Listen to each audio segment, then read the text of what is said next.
Have you ever wondered why you can't get consistent clients for your limo business using Google and Bing ads? I get this all the time from operators. They say, Mark, I've been running Google and Bing ads and I don't get very many leads. I'm spending about $500 a month and I might only get 10 leads a month. And many times the leads I get are people looking for taxis, Ubers, tire kickers. They're not looking for the vehicles I have, or they're looking for the vehicles I have but in another city. If this sounds like you, this video is going to help you a lot. And if you fix some of these mistakes, I have seen operators literally 10x or more the number of leads they get. So keep watching the video because I'm going to show you what the most important things are to be doing in Google and Bing ads and how to correct the mistakes that you're likely making. Okay, number one, not using conversion tracking. First off, let's define a conversion. A conversion is when somebody goes on your website or landing page and makes a desired action. So a desired action could be really anything. It could be someone trying to capture an email address. It could be an e-commerce store selling something. Or if you're a limo company,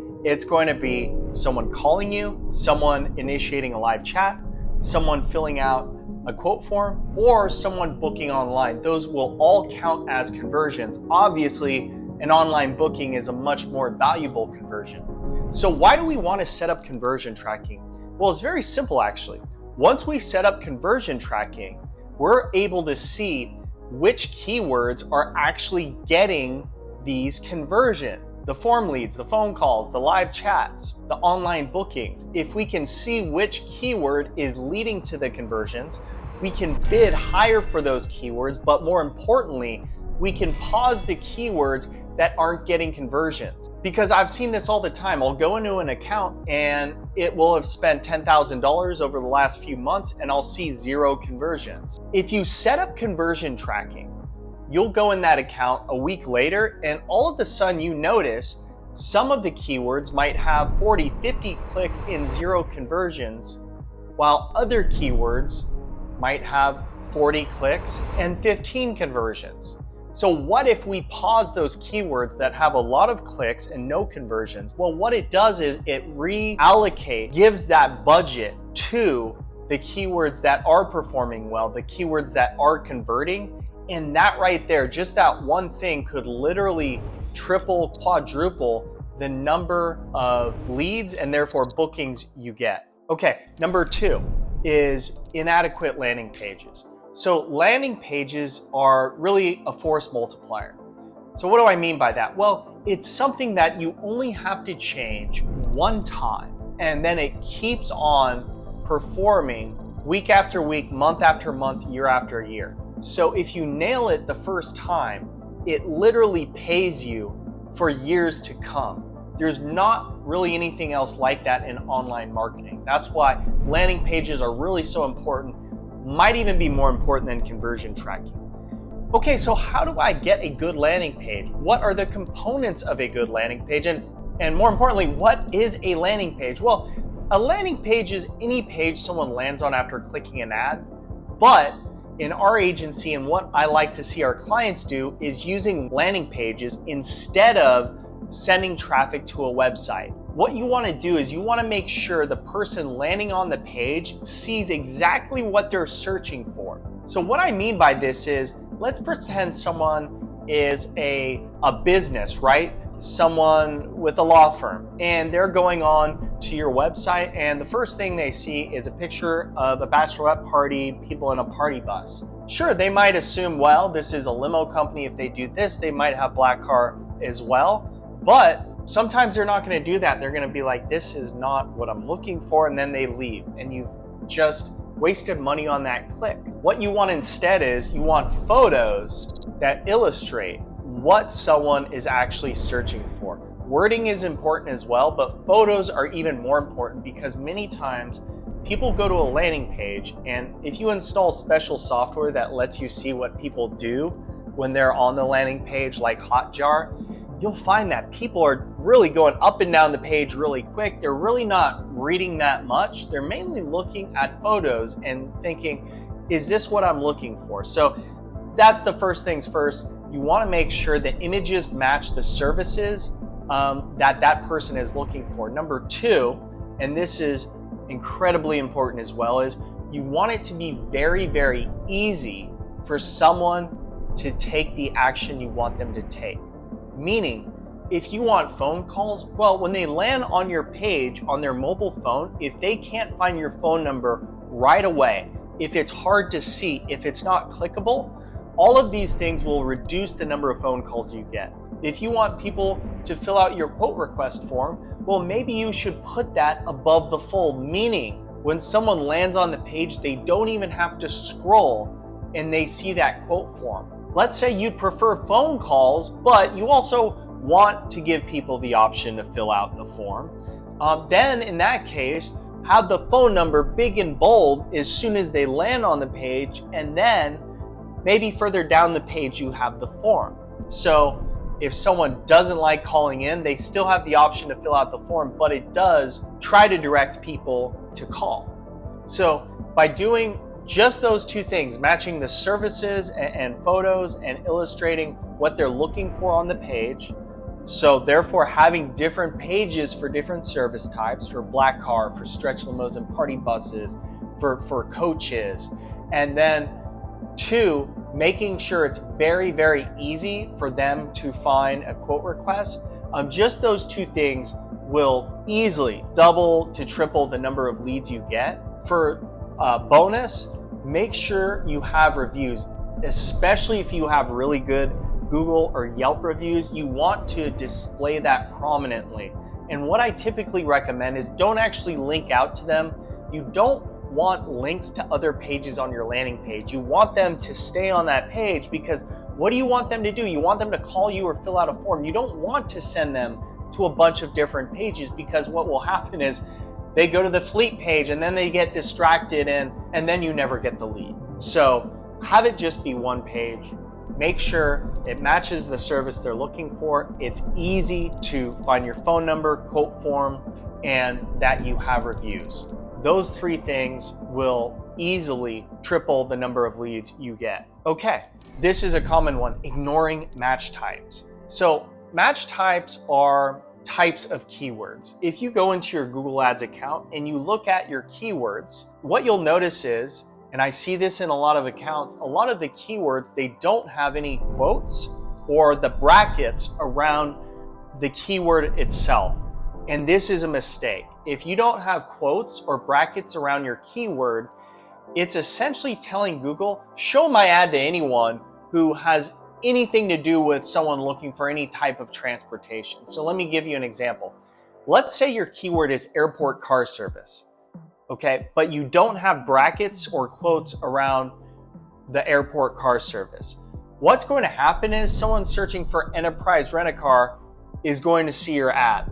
Somebody looking to repair their car windshield is going to see your ad.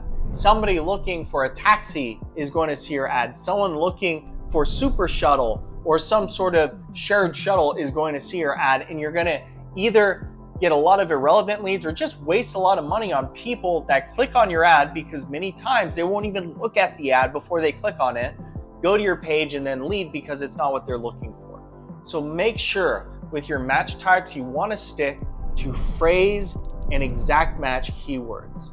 That's going to help you out a ton. Another issue I see all the time is negative keywords. You want to make sure you have lots and lots of negative keywords in your account. And I just don't mean a few hundred. I mean, really, you want a few thousand at minimum.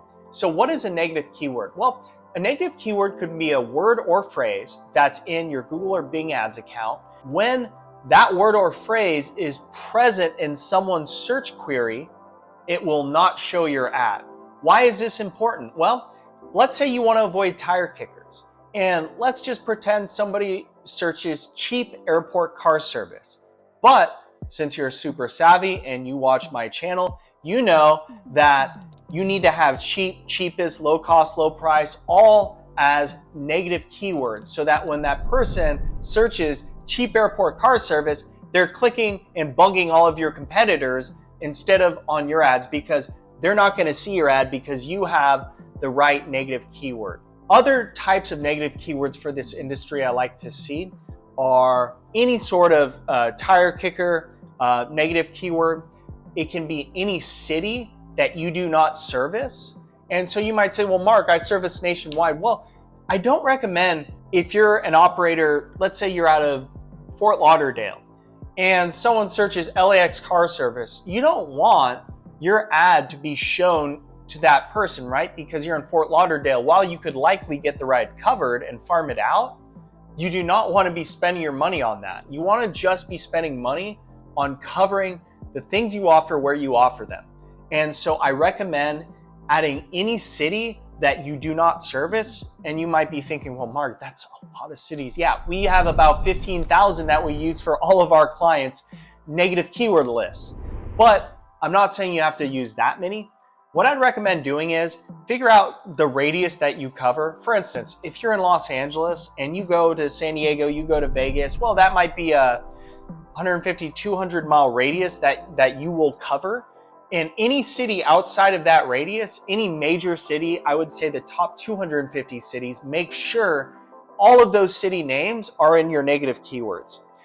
Now, what you also want to do is you want to make sure airport names and airport codes that you do not service are also in your negative keyword list.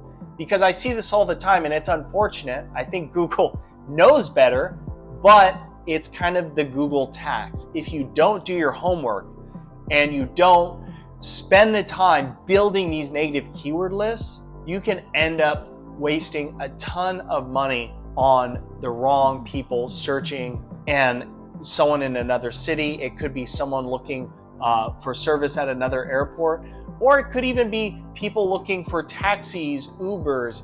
There's so many different things. And then the last thing I would suggest is you want to add all of your competitors' names as negative keywords as well. Now, this is a little controversial. What a lot of people tell me is, wait a second, Mark, I want my ads to show when someone's searching for my competitor. And I would say, no, you don't. And here's why. That person could be looking for that competitor of yours because they already booked with them. And do you want to be paying for that click when instead you could be paying for somebody who hasn't decided who they want to use yet? Why would you waste money on someone that might have already booked with your competitor? Save the money and put that money towards someone that hasn't made up their mind yet. Sure, can you get lucky sometimes and persuade someone because they haven't booked with them yet? Yes, you can, but you do not want to optimize around that. Okay, another issue I see often when I audit accounts is setting and forgetting. I'll go into the change history and I'll see the last change was made 6 months ago. I can tell you this right now, if you've been running a Google Ads account and you haven't looked at it for over a month, you're wasting a ton of money. Even a week, you're wasting a ton of money. We like to check all of our accounts very frequently, at least twice a week in most cases, depending on the account, brand new accounts every single day. But we use tons and tons of automated rules and scripts that do a lot of the management for us.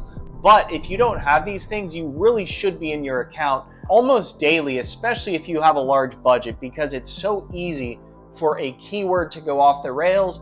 Google makes it change the algorithm and all of a sudden your ads are showing to people looking for Ubers, taxis, and so forth. So I do not recommend set it and forget it. Okay, lastly is setting the wrong geo targets. Now the setting I recommend depends on the type of limo company you are.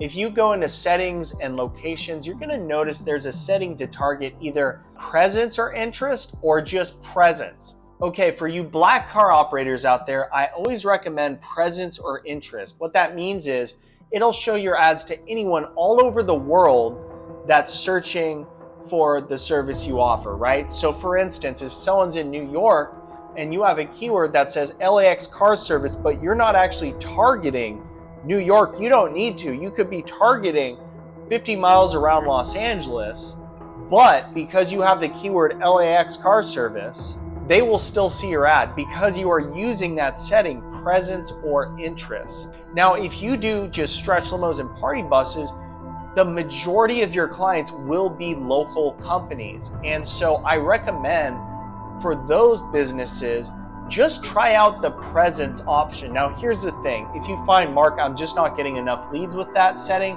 then switch it to presence and interest. But the good thing about stretch limo and party bus type companies using just the presence option is Only people in the area you target, which we typically use a radius, but you can target by cities, counties, lots of different ways. We've just found that the lead quality is much higher because you don't get a lot of those irrelevant clicks, which could be marketing companies looking to sell you their services. I'm sure everyone watching this, if you have a limo website and you've done any Google ads, you've likely gotten some calls from some of these marketing companies. Well, the nice thing is if you're using that presence setting, they won't even be able to see your ad unless they are in your city. So highly recommend that setting for you guys. Okay guys, thanks so much for watching this video. If you implement all of these things, like I said you could get a 5 to 10x number of clients for the given budget you have right now. If you got any value from this video, please subscribe to the channel as we'll be releasing these videos frequently and we're trying to provide more value for you all. I'll see you on the next video.